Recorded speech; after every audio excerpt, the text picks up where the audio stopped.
peuvent être liées à ces activités. Donc la notion de richesse vise à s'éloigner d'une notion de calcul de flux pour plutôt s'intéresser au stock. C'est-à-dire au stock de richesses accumulées, moins évidemment les dégradations qui peuvent être causées par l'accumulation de ces richesses. Donc c'est vraiment une notion qui emprunte, je dirais, à la comptabilité des entreprises. D'ailleurs, les entreprises ont cette notion de goodwill, c'est-à-dire que les entreprises ont un bilan avec une colonne d'actifs et une colonne de passifs. Et donc on essaye d'extrapoler cette démarche au niveau d'un pays avec des actifs matériels, des infrastructures, des actifs naturels, des forêts, des terres arables, des actifs miniers, les phosphates, des actifs financiers. Le Maroc a des actifs financiers à l'extérieur, mais il y a aussi des dettes, on en parlait tout à l'heure. Donc là, ce solde-là est négatif pour l'instant. Peut-être qu'à l'avenir, il sera positif. L'idée, c'est que, comme pour une entreprise, lorsque l'on regarde la situation comptable d'une entreprise, cette situation comptable est éloignée de cette situation de marché. C'est-à-dire que la valeur comptable d'une entreprise est différente de sa valeur boursière lorsque cette entreprise est cotée en bourse. Et la différence entre la valeur boursière d'une entreprise et sa valeur comptable est ce qu'on appelle le goodwill. Et ce goodwill, qui n'est pas matériel, qui est relativement intangible, est ce que les investisseurs qui achètent l'action de cette entreprise sont prêts à payer au-delà de la valeur comptable de l'entreprise. Et qu'est-ce qu'ils achètent? Ils achètent essentiellement une marque, un savoir-faire, un style de management, un état d'esprit, toutes sortes de choses qui sont relativement intangibles. Pour ce qui est des pays, c'est la même chose. Il y a sauf que les pays sont pas cotés en bourse jusqu'à présent et donc on ne peut pas avoir cette facilité à regarder le prix de la capitalisation boursière d'un pays et ensuite regarder ses comptes nationaux. On ne peut pas faire cette même démarche. Toujours est-il que le même raisonnement s'applique et qu'un pays est plus riche que ce qui est simplement inscrit dans ses livres. Et qu'est-ce qui constitue cette richesse? Ce sont essentiellement les hommes. Tout d'abord. Les hommes et les femmes. Et à savoir le capital humain qui est le facteur dominant du développement économique, et aussi comment ces hommes et ces femmes interagissent entre eux, interagissent pour s'entendre sur des institutions, sur le comportement de ces institutions, donc c'est le capital institutionnel du pays, et puis aussi s'entendre comment ils fonctionnent ensemble. Est-ce que c'est le vivre ensemble? Le vivre ensemble. Est-ce que ces citoyens et citoyennes ont confiance les uns envers les autres? Est-ce qu'ils sont prêts? Est-ce qu'ils ont un sens civique très fort? Est-ce qu'ils sont prêts à coopérer ensemble? Et ça, c'est mesurable? Alors, la difficulté, évidemment, est que l'intangibilité, par définition, est difficile à mesurer. Et donc, la méthodologie qui a été proposée maintenant il y a un certain nombre d'années et qui a été l'objet d'ouvrages de la Banque mondiale qui sont disponibles par ailleurs sur notre site internet, donne une méthodologie qui consiste à calculer ce capital intangible de manière résiduelle. Alors ce que je veux dire par là, c'est qu'on calcule d'un côté, avec une certaine méthodologie, la richesse totale d'un pays, et là l'idée intuitive, c'est que cette richesse totale du pays n'est jamais que l'actualisation de la consommation future de ce pays. Oui. C'est-à-dire que un pays comme une famille, si demain il n'y avait plus de revenus, la seule possibilité pour maintenir votre consommation serait de consommer votre richesse accumulée. Et évidemment, au bout d'un certain temps, vous auriez épuisé cette richesse. Et donc, actualiser ce flux de consommation future vous donne la richesse d'aujourd'hui. Donc ça, c'est pour calculer la richesse totale. Ensuite, certains éléments, les éléments tangibles de la richesse, peuvent être évalués, même si c'est difficile, mais on peut faire une évaluation, par exemple des infrastructures du pays, des différents investissements qui ont été réalisés par les entreprises en équipement, en structure. Donc ce sont les comptes nationaux qui nous donnent ce flux de fabrication brute de capital fixe, avec une dépréciation à travers le temps. Donc on peut constituer une série de capital. Le pays a des ressources naturelles qui génèrent des rentes. De la même manière, on peut calculer la valeur actuelle de ces rentes. Et donc on essaye de calculer ce qui est calculable et tangible, et ensuite, par différence, entre cette richesse totale qui a été calculée avec une certaine méthodologie et ensuite les différentes composantes tangibles, par différence, on a cette évaluation de ce capital intangible qui inclut évidemment beaucoup d'erreurs et omissions, mais qui donne une idée de ce qu'est la dimension de ce capital intangible. Et ce travail a été fait par la Banque mondiale depuis 2005 pour 120 pays. Donc on a quelque part une idée de la composition d'abord de la richesse comparée des pays par habitant et ensuite de la composition de cette richesse par grands agrégats et notamment le capital intangible. Et pour ça, le Maroc ressort classé combien sur 120? Alors, j'ai pas le chiffre en tête. Le Maroc se situe, en fait, comme pour ce qui est de son PIB par habitant, se situe dans le groupe des pays à revenus intermédiaires. Oui. Et se situe au milieu de ce groupe. C'est-à-dire que lorsqu'on regarde les pays à revenus intermédiaires, c'est quand même un spectre assez large. Des pays qui ont des revenus de l'ordre de $2000 par habitant, et puis jusqu'à des pays qui ont plus de 12 ou 15 000 $ par habitant. Donc on a des pays à revenus intermédiaires élevés, des pays à revenus intermédiaires bas. Le Maroc se situe exactement au milieu pour l'instant. C'est-à-dire que le pays a réussi une transition économique, je dirais, d'un pays à bas revenus vers un pays à revenus intermédiaires moyens.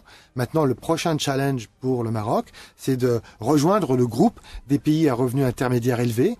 Je pense par exemple aux pays comme la Turquie, comme le Brésil, comme la Malaisie. Vous voyez, ce type de pays.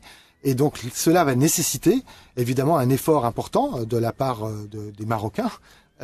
Notamment, et c'est ça l'objet, pour revenir à cette étude sur le capital immatériel, ce sera aussi ça l'objet de cette étude, de montrer que pour que le pays puisse faire ses progrès, il ne faut pas uniquement se focaliser sur les investissements tangibles, les infrastructures, les investissements des entreprises, il faut rendre ces investissements plus profitables. Il faut réaliser des gains de productivité. Et la réalisation de ces gains de productivité dépend essentiellement d'éléments intangibles. Oui. Ces gains de productivité, dans un environnement donné, deux investissements vont avoir des retours de profitabilité différents. Et la raison pour laquelle des retours de profitabilité sont différents, c'est que ces environnements sont différents. Les travailleurs qui sont dans les entreprises vont être différents. Les capacités qu'ils vont apporter vont être différentes. Donc tous ces éléments intangibles sont la clé de ces gains de productivité. D'où l'importance de bien les prendre en compte dans la définition des politiques publiques à venir. La Banque mondiale travaille aussi bien sur le développement économique que sur l'amélioration des conditions sociales des populations. La Banque mondiale qui a fait son mea culpa cette semaine par la voix de son président, Jim Yong Kim, qui s'est même fondu en excuses par rapport aux conséquences parfois néfastes des déplacements forcés de populations dans le cadre de projets auxquels la banque apporte son financement. Votre institution ne cite pas directement de projet spécifique, Jean-Pierre Chauffour, mais est-ce que ce constat est valable pour des projets pilotés au Maroc ? Non, je pense pas. C'est-à-dire que là, on fait allusion, effectivement, il faudrait que d'abord, je ne sais pas exactement à quoi vous faites allusion, mais il y a un degré de veillance sur ce que la Banque mondiale finance, notamment lorsqu'il s'agit de projets d'investissement importants d'infrastructures, par exemple des barrages ou ce genre de choses, qui effectivement peuvent engendrer des déplacements de population. Et je dirais que dans ces cas-là, les évaluations préalables, que ce soit en matière d'environnement, que ce soit en matière sociale, que ce soit en matière de population justement déplacée, sont très très importants. Donc il y a de nombreuses années effectivement des situations où pour réaliser ces barrages et donc pour améliorer les infrastructures d'un pays, il a fallu effectivement déplacer des populations et tous les pays sont passés par là d'une certaine manière. Mais évidemment, il faut le faire en consultation, il faut le faire avec des compensations, il faut le faire en écoutant les gens et en dialoguant. Donc là, je ne sais pas en l'occurrence à quoi le président fait référence, mais je crois que nos programmes sont devenus même parfois, et c'est la critique inverse, c'est-à-dire que les programmes et notamment les investissements sont devenus complexes, y compris pour les pays qui reçoivent ces investissements parce que relativement laborieux, relativement difficile en matière de procurement, relativement difficile en matière d'évaluation, ce qui fait qu'ils prennent du temps et donc que notre réactivité est pas assez forte parfois. Donc vous voyez, il y a aussi cette tension-là. Une toute dernière question sociale encore une fois. En ce 8 mars, est-ce que vous avez des actions spécifiques pour une meilleure émancipation de la gente féminine au Maroc ? Alors, je vous remercie d'abord de poser cette question parce qu'effectivement, pour nous, c'est une préoccupation importante. Lorsque j'ai mentionné au début de notre émission les 3 axes du cadre de partenariat stratégique avec le Maroc, je n'ai pas dit une chose, c'est que on a ces 3 axes, mais on a aussi des questions transversales que l'on veut adresser, que l'on veut traiter, quel que soit le pilier, quelles que soient les actions. Et la dimension genre, donc la dimension égalité homme-femme, fait partie de ces critères transversaux. Le deuxième étant la jeunesse. Et le troisième étant la participation citoyenne. Donc ce sont les 3 thèmes que l'on a retenus comme étant indispensables pour toutes les activités qui sont menées. Et par exemple, la banque a travaillé depuis de longues années sur la question égalité homme-femme et sur les bénéfices économiques qui peuvent être tirés d'une plus grande participation des femmes. Et au Maroc, c'est d'une actualité très importante. La participation des femmes à l'économie marocaine, je dirais, sur le marché du travail, puisque les femmes travaillent énormément, évidemment, au Maroc, tout le monde le sait, mais pour ce qui est de leur participation effective à la vie économique, elle est faible. Elle est de l'ordre de 25%, même un peu moins de 25%. Elle a même tendance à baisser. Pas si on compte le travail domestique. Ah non, bien sûr. Alors voilà. là, je pense qu'on inverserait très sensiblement les ratios. Mais ce qui est important, c'est la capacité des femmes à pouvoir travailler, sortir de la maison, travailler, avoir leurs revenus et à rééquilibrer les relations, y compris d'ailleurs les tâches ménagères peut-être qui devraient être mieux réparties. Donc c'est une thématique importante. C'est une thématique qui est de l'ordre aussi des normes et des cultures et qui ne peut pas se transformer du jour au lendemain. Mais lorsque l'on pense à l'émergence du Maroc, lorsque l'on pense au développement économique du pays, on ne peut pas faire abstraction de 50% de la population.